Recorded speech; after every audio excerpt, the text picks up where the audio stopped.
30 నిమిషాలలో నొప్పి లేకుండా వేడికోస్ స్వయం చికిత్స. ఆవేశ హాస్పిటల్, హైదరాబాద్. అమ్మ నమస్తే. నమస్తే అమ్మా. చాలా రోజులు అవుతుందమ్మా మీతో మాట్లాడి. నేను కూడా చాలా రోజులు అవుతుంది. అవును, ఈరోజు ఎట్లయినా సరే నేనే కూర్చొని మీతో మాట్లాడాలని డిసైడ్ అయిపోయాను అనమాట. నాకు సంతోషంగా ఉంది. అమ్మా తర్వాత ఒక విషయం అమ్మా, పిల్లల్ని ఏ వయసు వరకు తల్లిదండ్రుల మధ్యలో పడుకోబెట్టుకోవచ్చమ్మా, వాళ్ళ మధ్యలో ఉంచుకోవచ్చు అంటే పిల్లలకి ఊహ తెలిసేదాకానమ్మా. ఎందుకంటే మధ్యలో పిల్లల్ని పడుకోబెట్టుకున్నప్పుడు తల్లిదండ్రులు అన్నారు కదా, పిల్లలకైతే తల్లిదండ్రులు, కానీ వాళ్ళకైతే భార్యాభర్తలు కదా. అంతే కదా, అంతే కదమ్మా. మరి భార్యాభర్తలుగా ప్రవర్తించేటటువంటి సందర్భాన్ని పిల్లలు గమనించే వయస్సు వచ్చే వరకు పర్వాలేదమ్మా. అర్థమైంది. లేకపోతే పిల్లలు రకరకాల భావాలకు లోనవుతారు. ఉదాహరణకి తల్లి మీద తండ్రి చేయి వేశాడు అనుకోండి, ఏమక్కర్లే ఊరికే ఇట్లా చేయి వేస్తే కూడా పిల్లలకి పొజిటివ్ ఫీలింగ్ ఉంటుంది. మనం ఎవరి మీద వేసినా ఊరుకోరు కదా. మనం వెళ్ళి అమ్మ మీద చేయి వేయంగానే బిడ్డకి వెంటనే మా అమ్మ అంటాడు అని. అట్లాగే తండ్రి కానీ తల్లి మీద ఊరికే మాట వరుసకి పెద్దవాళ్ళు ఎదురుగా ఉన్నప్పుడు కూడా, అవునవును, అట్లాంటప్పుడు కూడా అలా చెయ్యి వేస్తే వాళ్ళు కొద్దిగా అని ఫీల్ అయ్యే భావం ఉంది కదా, అప్పుడు తండ్రి మీద వ్యతిరేక భావన కలుగుతుంది. లేదంటే తల్లి కొద్దిగా తండ్రిని ఆదరణగా చూసినట్టు కనిపిస్తే అప్పుడు తల్లి మీద కూడా కలుగుతుంది, తండ్రి మీద, ఇద్దరి మీద. అందువల్ల అంటే అందరికీ కలుగుతుంది చెప్పలేం, కొంతమందికి. కనుక అటువంటిది కలగకుండా చూసి ఈ భావనలు పొందే వయసు వచ్చే వరకు ఉంచచ్చమ్మా. కొంతమంది పిల్లలు 5-6 నెలలకే ఇలా గమనిస్తూ ఉంటారు, కొంతమంది ఏడాదైనా వాళ్ళకి అర్థం కానట్టే ఉంటారు. అందువల్ల పర్వాలా. మామూలుగా చెప్పాలంటే యావరేజ్గా 2 ఏళ్ళు 2.5 ఏళ్ల తర్వాత నిద్రపోయే వరకు దగ్గర పడుకోబెట్టుకున్నా, వాళ్ళు ఒక్కసారి అంటూ నిద్రపోయిన తర్వాత పక్కనున్న ఇంకొక దగ్గరనే ఇంకొక మంచం వేసి దాని దగ్గర పడుకోబెట్టాలి. కానీ ఇద్దరి మధ్య పడుకోబెట్టుకోవడం అన్నది అంత శ్రేయస్కరమైనటువంటి పద్ధతి కాదు. అమ్మ, ఫారిన్ కంట్రీస్లో మనం చూసుకుంటే వాళ్ళకి సపరేట్గా ఒక రూమే పెట్టేస్తారు. అది అంటే గబుక్కున్న నైట్లో భయం అనిపించినా, ఏదైనా పీడకలలు వచ్చినా, అమ్మో అట్లా ఎట్లా పడుకోబెట్టేస్తున్నారా అనిపిస్తుంది మనకి. అవి పిక్చర్స్ కానీ జనరల్గా చూసినప్పుడు కానీ రూమ్ కరెక్ట్ కాదు కదా, ఏమంటారు మీ ఉద్దేశం? రూమ్ కరెక్టే కాదు కదమ్మా. కొంత వయసు వచ్చేదాకా, అంటే దరిదాపుల్లో ఏడాది వచ్చేదాకా, కనీసం 10 నెలలు వచ్చేదాకా తల్లి పక్కన పడుకోబెట్టుకోవాల్సిందే. చిన్న పిల్లలు ఓకే అమ్మా, నేను ఒక 10 సంవత్సరాల లోపు అయితే ఏంటి? 10 సంవత్సరాల లోపు అయితే మీరు అనేది.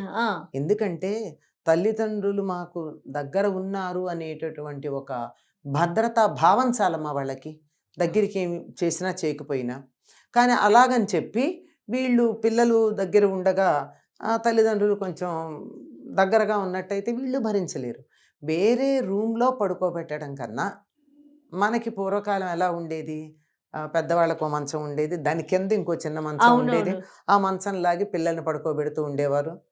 అంచేత కావాలంటే దాన్ని కొంచెం పక్కకు పెట్టుకున్నా వాళ్ళకి అమ్మా నాన్న ఉన్నారని తెలుస్తుంది, కానీ కనపడదు కదా. ఆ విధంగా చేయవచ్చు. అనేక రకాలైన మార్గాలు ఉన్నాయి. కానీ పిల్లలకి తల్లిదండ్రుల యొక్క చేష్టలు రాత్రిపూట కంటపడడం మంచిది కాదమ్మా, ఓపెన్గా చెప్పాలంటే. అంతే.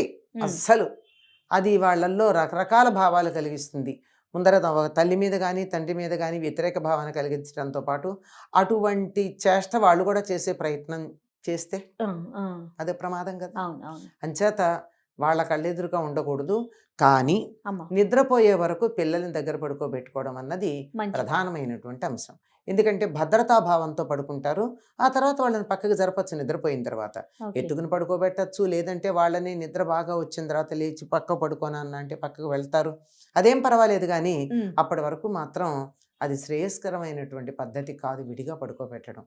ఇప్పుడు ఆ దేశాల్లో కూడా అంగీకరిస్తున్నారు కదా, కొంతవరకు తల్లి దగ్గరే ఉండాలి, ఆ తర్వాత వేరే గదుల్లో పడుకోబెట్టడం కూడా సరైన పద్ధతి కాదని.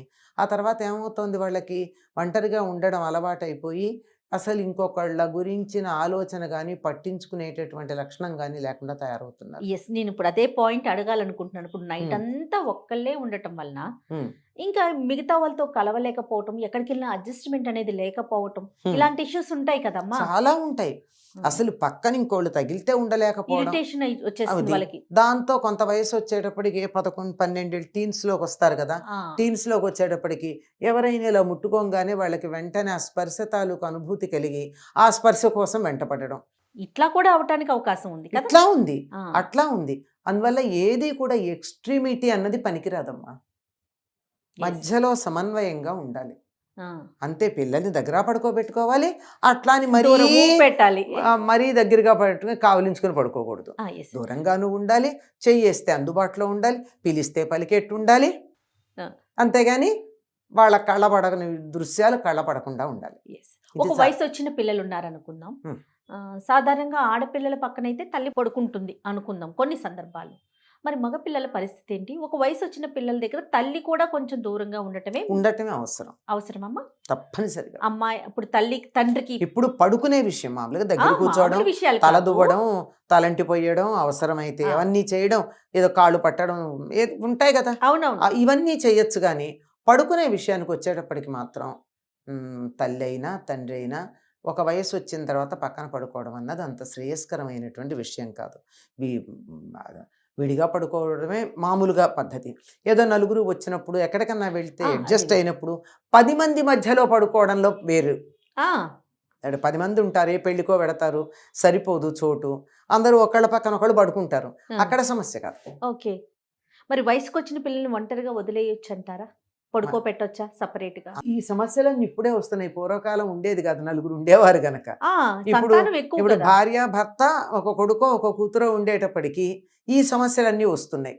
అందువల్ల ఆమ్, శ్రేయస్కరమైన పద్ధతి అందరికీ అవకాశం ఉంటుందో లేదో నాకు అయితే తెలియదు. కానీ తల్లి తండ్రి పడుకునే పడగ్గది ఉంటుంది కదా, పిల్లలు పడుకునే పడగ్గది ఉంటుంది కదా, రెండింటి మధ్య తలుపు కనుక ఉన్నట్టయితే ఆ తలుపు దగ్గరికి వేసి గడియలు వేసుకోకుండా ఆ. వాళ్ళు ఎప్పుడు పిలిచినా తలుపు తీసుకుని వచ్చేటట్టు, లేకపోతే తలుపు దగ్గరికి వేసి ఉండేట్టు ఏర్పాటు చేసుకోవడం అన్నది చాలా శ్రేయస్కరమైన పద్ధతిగా నేను చాలా మందికి సలహా ఇచ్చానమ్మా.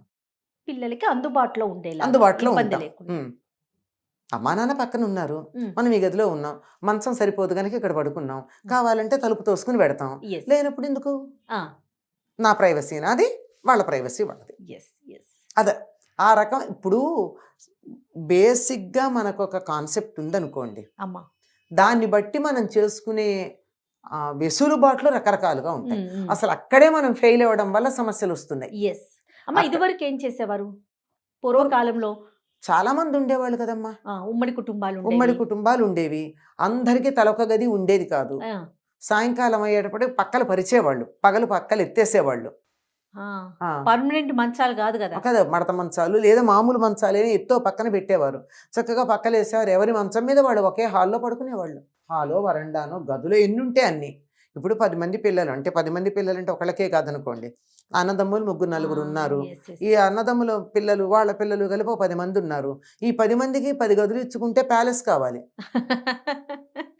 అంతేగా. అయితే ఈ ప్రైవసీ గోల లేదేమోనమ్మా లేదమ్మా, కదా. లేదు. ఇటు తల్లిదండ్రులకి లేదు, అటు ఆ. పిల్లలకి లేదేమో అని ఇంత అనిపిస్తా ఉంది. ప్రైవసీ అనేటటువంటిది లేదు కనుకే ఆప్యాయతలు ఉన్నాయి.